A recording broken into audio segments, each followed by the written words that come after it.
The relative lack of excitement against Crystal Palace on Saturday, last night's visit of Liverpool to St James's Park more than made up for it. Tonali on the stretch, beats a couple of players, and Tonali tried to squeeze one into the bottom corner. Kelleher forced into a save after a minute. Now Isak, space on the right, Jacob Murphy might be in the penalty area, Murphy just wide. Bruno gets away from McAllister, and now through for Isak, Alexander Isak! Oh, what a goal! Oh my word, what a goal! What a goal from Isak! It's absolutely brilliant. Played up to him at the edge of the area by Bruno, around the defender, and he has hammered the shot into the top corner in the 35th minute. It's Newcastle United 1, Liverpool 0. Liverpool with a quick ball forward for Salah. Hall's got back quickly to him. Salah's pass, and into the net from Jones. Salah rolled it back, and Curtis Jones has volleyed it into the top of the net, and Liverpool have equalised. 50 minutes played, Newcastle United 1, Liverpool 1. Mo Salah, dangerous cross, and headed across the face of goal, and it's missed. It's missed at the back post by Darwin Núñez. Bruno for Isak, through for Anthony Gordon. Here's Gordon, it's into the bottom corner. Anthony Gordon has restored Newcastle's lead. Played in by Isak at the Gallagher end, and Newcastle deservedly back in front. It's Newcastle United 2, Liverpool 1. Alexander-Arnold's cross blocked, then at the near post, turned in. The second cross turned in, and it's Mo Salah with Liverpool's second equaliser. 68 minutes, Newcastle United 2, Liverpool 2. Brilliant feet from Gordon. Murphy making the run. Gordon's pass. Murphy might be onto it. Murphy away from Kelleher, but it's wide. Szoboszlai lets it run, and it's into the bottom corner. Mo Salah on the turn. It was rolled inside to him. He had time and space, took a touch, hit it low. And now in the 83rd minute, Newcastle United 2, Liverpool 3. Free kick. 90th minute, Bruno. Kelleher let it run, it's in! Oh, Fabian Schär! Fabian Schär at the back post after Kelleher let the free kick go. And he got it all wrong. Absolutely incredible. Fabian Schär with a 90th minute equaliser for Newcastle as we go into added on time. Newcastle United 3, Liverpool 3. It was an extraordinary 90 plus minutes of football, and after everything, Steve, that we have just heard, was a draw a fair result? Yeah, I think so. I mean, obviously, I think people will be talking about, Isak, is that a penalty? Also, the fact of right at the end when the referee plays added time, but then he blows as the breaking basically 3-on-1 or 3-on-2. I think there was a lot of confusion about that and criticism, I suppose, to the referee. But Newcastle's performance, the intensity, I think that's the thing for the manager and probably for the fans and the players, the inconsistency of the intensity. Because when they bring that, the vast majority of times, the games end in a win. And Liverpool couldn't cope. Liverpool, first half in particular, found it very, very difficult. But we've seen that a few times, especially against Manchester City at home. But the catalyst for Liverpool, 100%, is Mo Salah. I mean, we all know what's going on with Liverpool at the moment, the contract things and stuff like that. But wow, I mean, what a player! He was the difference for Liverpool. Whereas I think collectively for Newcastle, everybody played the part. Yeah, because I've considered asking you who Newcastle's man of the match was, both of you actually, Steve and Simon, and it's quite difficult probably to pick an individual out, and that's a good thing overall because it was such a good collective team performance. But the ultimate question is, Simon, why can't they do that every week? Yes, indeed, and that's something that Eddie Howe touched upon after the game. It's something that Steve has kind of referred to there as well, talking about inconsistency. It's something that fans are clearly scratching their heads about as well, because you were at Crystal Palace and you know how poor that was as a game and probably as a Newcastle performance as well. So I wonder, does Eddie Howe believe that the fact that it was the runaway Premier League leaders in town, did that mean that the Magpies kind of automatically raised their game? I think it helps because the atmosphere, the occasion, the players know they need to lift themselves to compete with Liverpool. my frustration is that, of course, and the players' frustration is that we want to be delivering that regardless of who we play or where we play. The feel of the team and the energy in the team should be the same regardless. I think that's a really interesting little sentence in there, Steve, where he says the players know they have to lift themselves to compete with Liverpool. They shouldn't be approaching games differently on the basis of how good the opposition are, should they? I totally concur with that. I mean, it is a case of, there should be, if they apply that intensity every game, and it's a tough ask because that intensity, it's hard. It's hard to maintain. But if they do that against all the teams, they're going to win more than what they're going to lose or draw. And as I said, we've seen that. That's obviously something the manager has to work on. Of course, you have to, you're playing the big teams, and I think it was on one of these television programs that it was on, so it was getting beamed all around. But in all fairness, that shouldn't make a difference.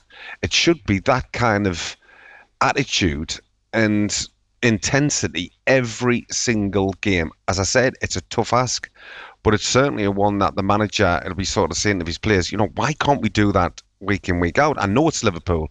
I know you have to raise your game. But if you raise your game against 90% of the other teams, you win. Well, you win more than what you're going to lose. But it's a head scratcher really for why it isn't that. I don't know. I wonder if it's a deliberate choice, because Eddie Howe was relatively content with the performance against Crystal Palace, which I know bewildered a few people, and I do include myself in that.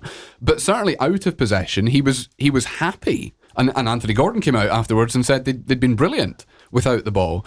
So it's not necessarily in the players' minds we're not raising ourselves. It's almost a deliberate strategy.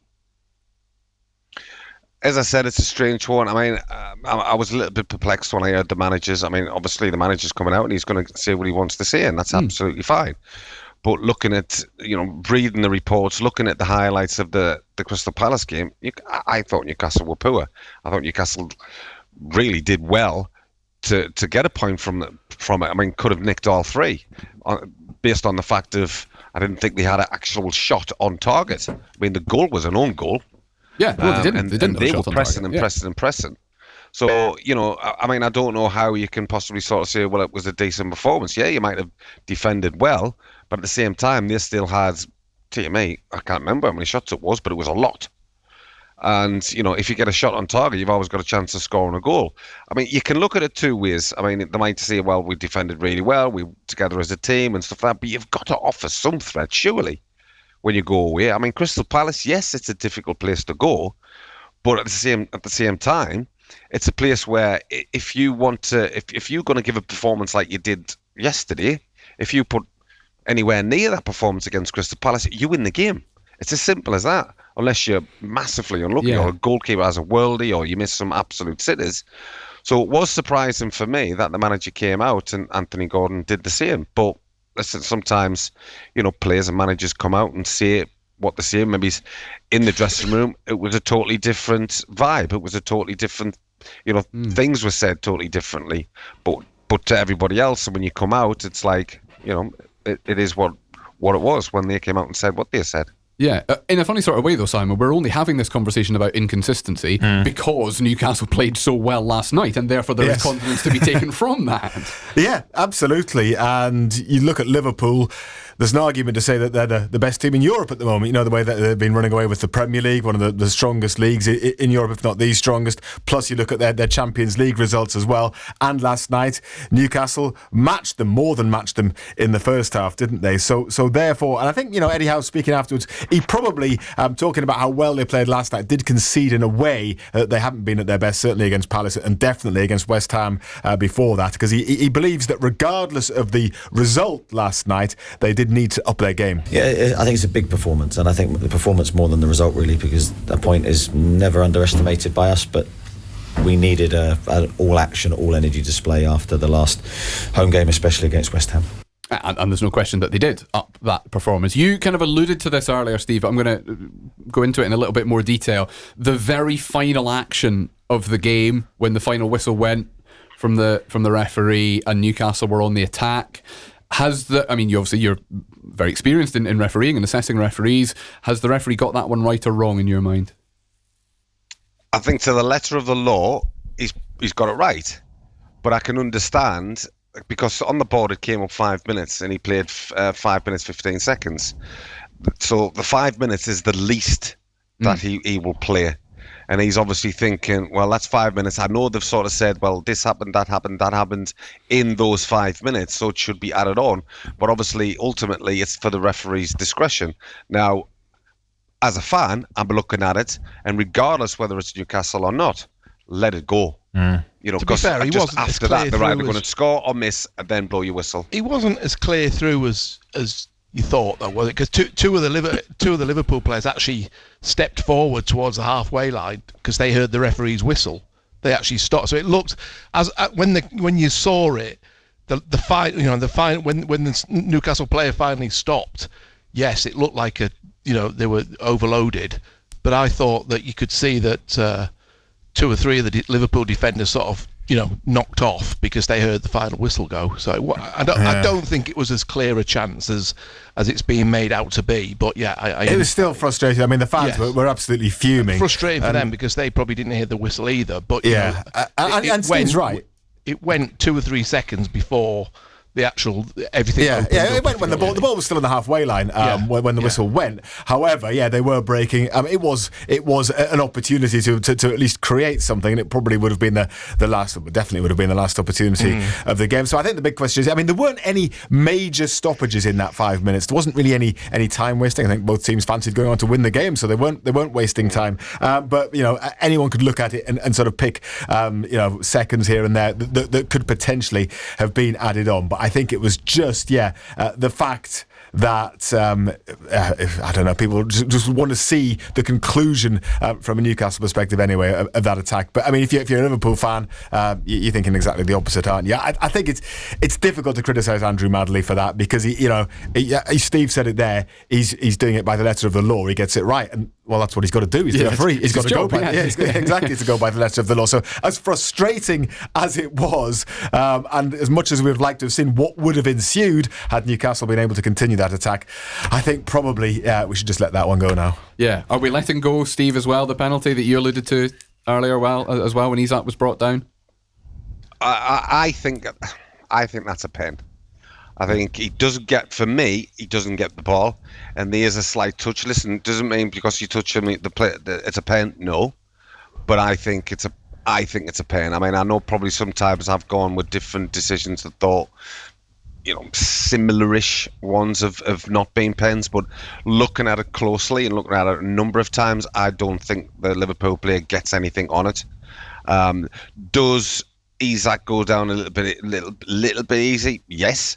But ultimately, how many fouls do we see or penalties given when players are barely touched and there's a free kick given or a penalty given? So he's well within his rights to go down. But it's one of them things you get frustrated because you think, you're kind of shouting at the TV, but the referee and it got cleared by VAR. So, as I said, I've seen less contact and penalties given. But this is why we get frustrated sometimes by the inconsistency. But ultimately, it's what we say it's a subjective decision. It's a subjective call. I might think it's a pen. Marco might not. You might. Colin might not. It's one of those ones. I don't think it's nailed on. Yeah, but in my opinion, I think it's a pen. Yeah. I mentioned earlier it might be difficult to pick out individuals, but a few people have already picked out Sandro Tonali as one of the standouts last night in the middle of that midfield three as well, Simon, which clearly made a difference. Yes, and I think that's where fans wanted to see him play. We've talked on this show a lot about him. I know Steve has, I know Ando certainly has as well. We've talked about the way that he links up with Bruno and perhaps doesn't link up as well as he should on some occasions, and when Joe Linton plays in there as well, how that dynamic is. It hasn't always worked, has it? But last night, well, it certainly felt like it did. Maybe that was because Tonali was in that central position. He had a fantastic game. This was Eddie Howe's verdict on his performance. Very good. I think he's carried on where he left off against Crystal Palace, because I thought he was very good in that game as well. I thought he had a big shift to do in there because the Liverpool's midfield is very strong. We decided to play a certain way where we were up against them, and the three midfielders had a big ask, but I thought all three did really well. It clearly did make a difference, Steve, him being in the middle of that three. The question is whether it had a negative impact on Bruno's performance. I actually thought Bruno had a decent game. I mean, he made 2 assists. I thought he had in fact, I thought he had a good game. But I've said on this show numerous times, for me, Tonali should be in the team week in, week out. I think he's a very, very good player. But I think Bruno's a good player. I think Sean Longstaff does a very good job. I think so does Joe Linton. And it's a difficult one for the manager. But again, you just need consistency. And I think that's Newcastle's problem this season. You would sort of see it being very consistent by being very inconsistent. Yeah. I think the only other talking point really from the game, I mean, we can talk about different points, but the only other one I think with probably people ringing in could be the Van Dijk sort of challenge, if you want, on Gordon. Now, I know as a defender, I've done that a million times. There's nothing... Bet you have. There's no malice in it. I mean, I can see Van Dijk. It's not as though he's kind of threw his shoulder into his face or anything like that. He's just stood his ground. He certainly hasn't threw an elbow. For a forward or a midfield player, if they're walking into somebody that's just stood there, and you know they're going to be walking into you, you kind of tense your body a little bit, and it does hurt the player when they run into them. But Van Dijk knows what he's doing. I think Gordon's caught unaware, so that makes it even worse. But I didn't. It's one of them ones for me. I just thought he's kind of stopping Gordon closing down again or getting back as quick as what he wanted to be. I think, in all fairness, Van Dijk did something which I'd done for years. So so you're not going to criticise him for that? I mean, I think it was something that was looked at very quickly by Stuart Atwell, the VAR, and they decided, to move on. And again, probably the right decision, as painful as it did look for Anthony Gordon. I think I probably would agree with Steve on that. Yeah, I know Steve's just said that was the only other talking point from the game, but I'm going to shoehorn another one in because Jacob Murphy came back for his first start for a good little while and played a part as you have to. Yeah, indeed. Yeah, he was heavily involved. He hit the outside of the post, didn't he? Had another shot that zipped just wide, a couple of other opportunities as well, and made a nuisance of himself. Now Eddie Howe, he's always liked him. He's always trusted Murphy to come in and do a job, and he was very pleased with him last night. Yeah, Jacob is. He's been a really good player for us over many matches and a really consistent performer, great character.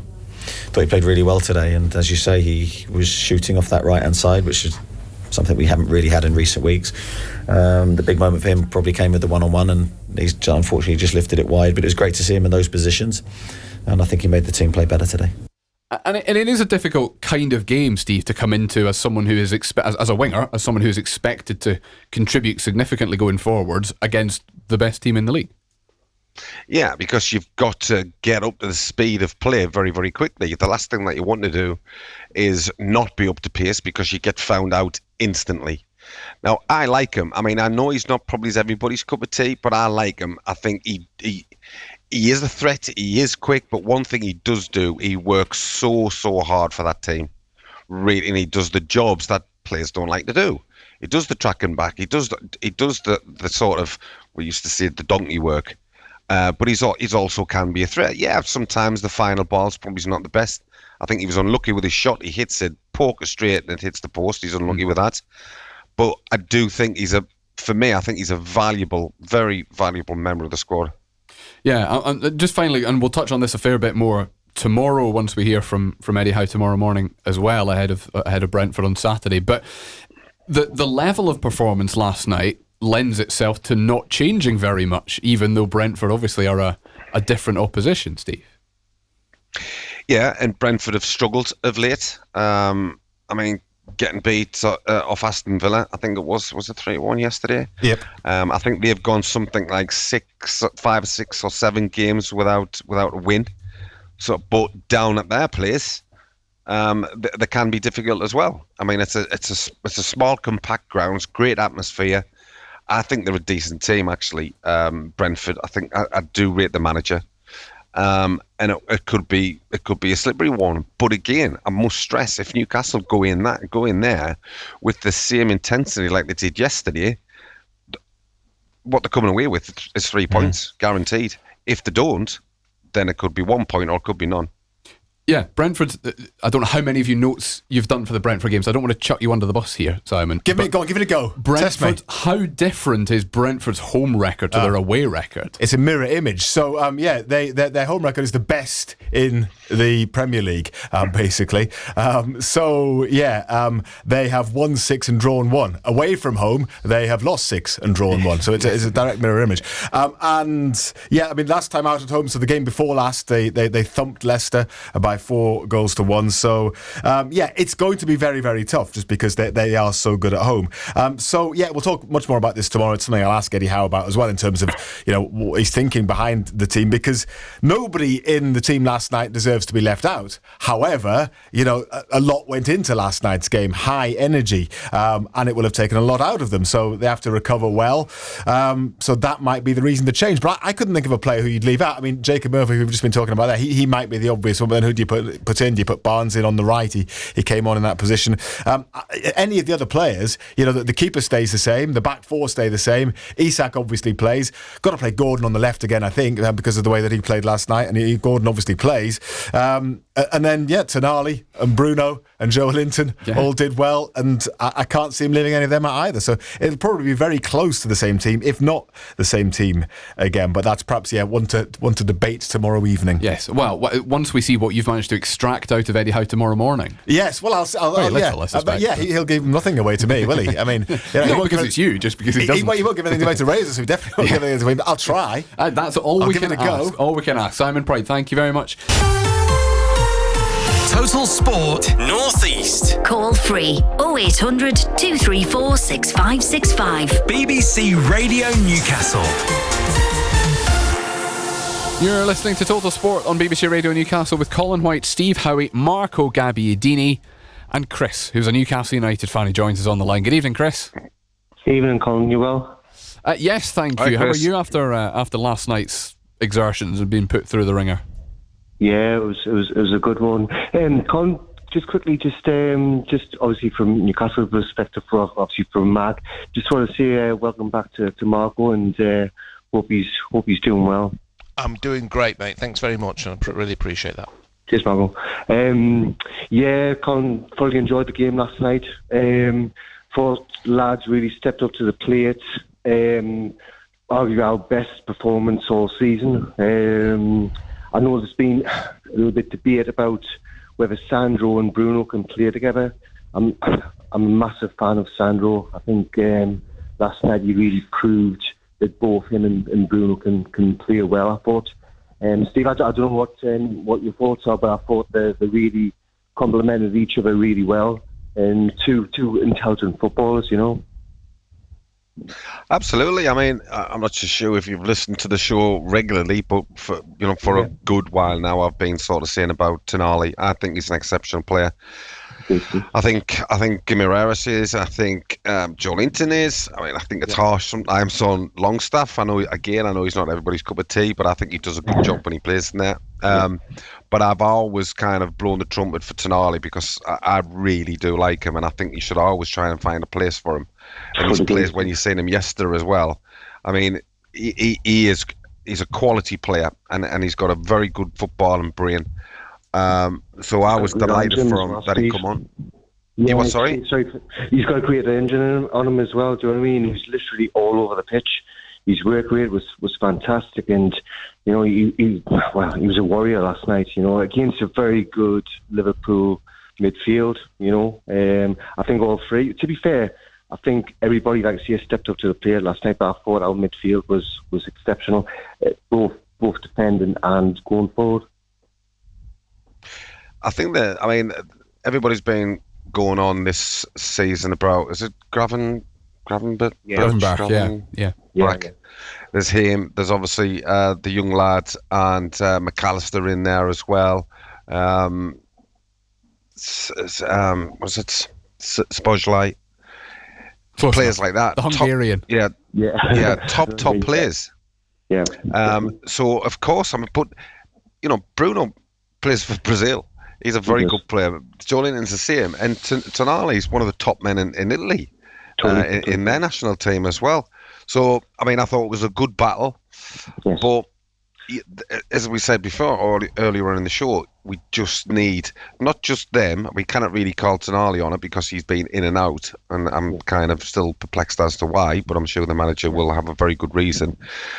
It has to be about consistency and getting that intensity on a regular basis. Totally, Steve. And I think with that, I think we need a settled team. That's why I'm hoping that, you know, he'll persist in a sense with playing Sandro and Bruno and Joe Linton in that midfield, because I think once the guys get a better understanding, but the only way they're going to do that is by playing together. Do you know what I mean?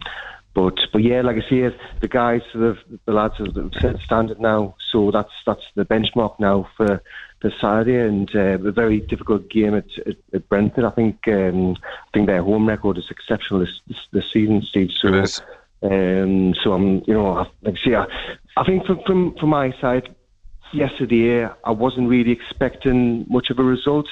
I think my thing was I was just hoping everybody would turn up and give the best. And to be fair, and they did that and some. I agree. I mean, even if you look at Arne Slot after the game, I mean, he was sort of, to be fair to him, his interview was very good, and I do like him actually. He comes across very good. He sort of said during that game, he said, "I'm thinking to myself, I'll take a draw here, 100%." But then obviously when you go 3-2 up with 8 minutes left, maybe plus added time, you're disappointed that you don't get the full 3 points. But you know, when you've got, I bet he's never said that at all this season when they played against any other team. Chris, we're going to have to leave it there. We're going to move on, but thank you very much for your call this evening on some of the refereeing decisions last night, Steve, and particularly on Virgil van Dijk and his collision, if we can call it that, with Anthony Gordon. Mark says Van Dijk had absolutely no need to even head in Gordon's direction. William in Washington, I will come back to the rest of your message, but he also says poor officiating, missed 1, maybe 2 penalties, and a great chance to score the winner as well when he blew the final whistle when we were through. And there was one more mentioning Virgil van Dijk as well, which I cannot find. Oh yes, here it is, because he says, this is Paul in Newcastle, says, what's Steve on about? The ball's gone, Van Dijk knew exactly what he was doing, and then there's a question, what's worse, the hair pull in the Chelsea game, so that's when Jack Stevens was sent off for pulling Mark Cucurella's hair, that a player got sent off where he barely touched the hair, says Paul, or that Virgil van Dijk did. Come on, Steve, it's a different game now, says Paul. I still don't think there's anything wrong with the Van Dijk challenge. Yes, he's got no reason to go over there, but he does, and I think his reason is just to stop him because he was tracking back. Not a fantastic pace, but it happens. You do get normal blocks, and sometimes there's loads of them that happens in a game, but they just don't get picked up.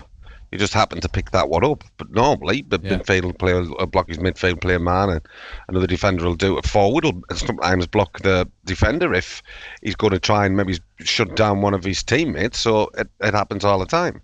I don't understand about the Cucurella. What other? I mean, I know there was 2 Cucurella things, or Cucurella.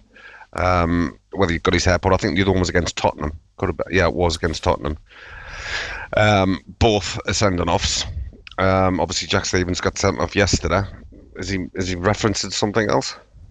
No, he was saying which one's worse. Why is one a red card and not, and the other not? His point, well, the other one should have been a red card, and I can't understand for the life of me why it wasn't. He's saying which is worse: Jack Stevens for pulling the hair where he barely pulls it, says Paul, and does get a red card, or Van Dijk clattering into Gordon and not getting a red card. That's Van Dijk could easily turn around and sort of say, I was focused on the ball and I was running towards or like looking to where the ball was. I didn't say Anthony Gordon. That's what he can say. I don't believe him. Yeah. Nobody will believe him, but that's his get out. Whereas you can't turn around and say, I didn't see his hair. I didn't mean to pull it. It's a different action altogether. Less of a defence for that one. And one more thing that we haven't really we didn't touch even with Simon Proud when he was on earlier as well on the Newcastle game. This one doesn't have a name on it, but it says Kelleher's howler cost Liverpool a couple of points. And we have it's a brilliant finish from Fabian Schär for that equaliser. You just get the ball in roughly the right direction. but he's only been allowed to do it because the goalkeeper has completely misjudged it. Well, I don't think he's misjudged it. I think what he's thinking is that's going to go and nobody's going to get on the end of it. I think that's what he's thinking. I mean, Shaw does brilliant. I mean, it's a brilliant finish. Does he? I mean, you can only ask him, does he mean to score? I don't know. Or is he meaning just to get it back across the face of goal? Probably is that initially, but if it goes in, it goes in. Happy days. But I don't think he's just... It's a mistake because he thinks that's just going out. Yeah. Or that's got to run wide and there isn't a problem. I think that's his misjudgment because I think he can catch it easy enough. But I mean, it was. I think was it the first goal?